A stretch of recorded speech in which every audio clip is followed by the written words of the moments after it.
الحمد لله رب العالمين، الصلاة والسلام على خاتم النبيين وعلى آله وصحبه أجمعين، أما بعد فأعوذ بالله من الشيطان الرجيم. بسم الله الرحمن الرحيم. قال الله تعالى في سورة البقرة: بديع السماوات والأرض وإذا قضى أمرا فإنما يقول له كن فيكون. ترجمہ: نیا پیدا کرنے والا ہے آسمان اور زمین کا، اور جب حکم کرتا ہے کسی کام کو تو یہی فرماتا ہے اس کو کہ ہو جا، پس وہ ہو جاتا ہے۔ اللہ سبحانہ و تعالی جب کسی امر کا فیصلہ فرماتے ہیں تو فرماتے ہیں کہ ہو جا، پس اس کا وجود ہو جاتا ہے۔ اس میں اللہ تعالیٰ کی قدرت کاملہ کا بیان ہے۔ مطلب یہ ہے کہ وہ کسی بھی چیز کے پیدا فرمانے کے لیے اسباب اور آلات کا محتاج نہیں، جیسا کہ پچھلی آیت کے اندر بیان ہوا کہ جو ہے یہود، نصارہ اور مشرکین نے اللہ کے لیے اولاد تجویز کی، تو یہ بالکل غلط بات ہے، کیونکہ اللہ سبحانہ و تعالی جو ہے اس کو کسی چیز کی حاجت نہیں ہے۔ کسی چیز کے وجود میں آنے کے لیے اللہ تعالیٰ کا ارادہ ہی کافی ہے۔ جس طرح اسے اسباب اور آلات کی ضرورت نہیں، اسی طرح معین اور مددگار کی بھی ضرورت نہیں۔ اولاد کا فائدہ یہ ہوتا ہے کہ وہ کاموں میں کچھ مدد کرے یا باپ کی موت کے بعد اس کی قائم مقام ہو۔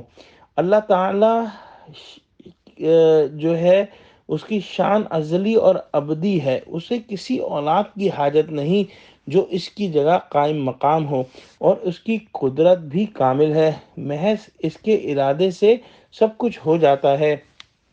اس آیت کے شروع کے اندر فرمایا بدیع السماوات والارض، تو بدیع جو ہے یا ابداع جو ہے وہ کسی بھی چیز کو وجود میں لانے کے لیے استعمال ہوتا ہے، جس چیز کا پہلے وجود نہیں تھا اور پھر اس کا وجود ہو گیا، جس کو انگریزی میں کریشن ایکس نہیلوم کہتے ہیں۔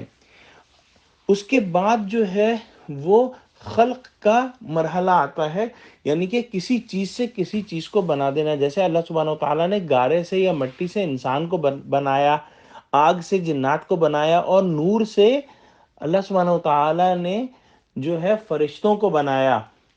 اور جو تیسرا فعل ہے اللہ سبحانہ وتعالیٰ کا، وہ شاہ ولی اللہ کی کتاب حجت بالغہ کے مطابق جو ہے وہ تدبیر کا ہے۔ تو شاہ ولی اللہ فرماتے ہیں کہ اللہ سبحانہ وتعالیٰ کے بنیادی طور پر 3 افعال ہیں، جس کے اندر پہلا ابداع، دوسرا تخلیق، اور تیسرا جو ہے وہ تدبیر۔ تو اس آیت سے جو ہے وہ پچھلی آیت کا مفہوم جو ہے وہ بالکل جو ہے واضح ہو جاتا ہے کہ اللہ سبحانہ وتعالیٰ کے لیے اولاد تجویز کرنا جو ہے وہ بالکل جو ہے وہ غلط اور بے بنیاد ہے، کیونکہ اللہ سبحانہ وتعالیٰ کو کسی کی بھی حاجت نہیں، اور اللہ سبحانہ وتعالیٰ جو ہے اس کو کسی جو ہے وہ اولاد کی جو ہے وہ ضرورت بھی نہیں، جیسا کہ اوپر بیان ہوا۔ دعا کرتے ہیں کہ اللہ سبحانہ وتعالی ہم کو قرآن کا فہم عطا فرمائے، اور ہم کو ہر قسم کے شرک سے، چاہے وہ جلی ہو چاہے وہ خفی ہو، بڑا ہو یا چھوٹا، ہر قسم کے شرک سے ہم کو محفوظ رکھے۔ آمین۔ وآخر دعوانا الحمدللہ رب العالمین۔ السلام علیکم ورحمۃ اللہ وبرکاتہ۔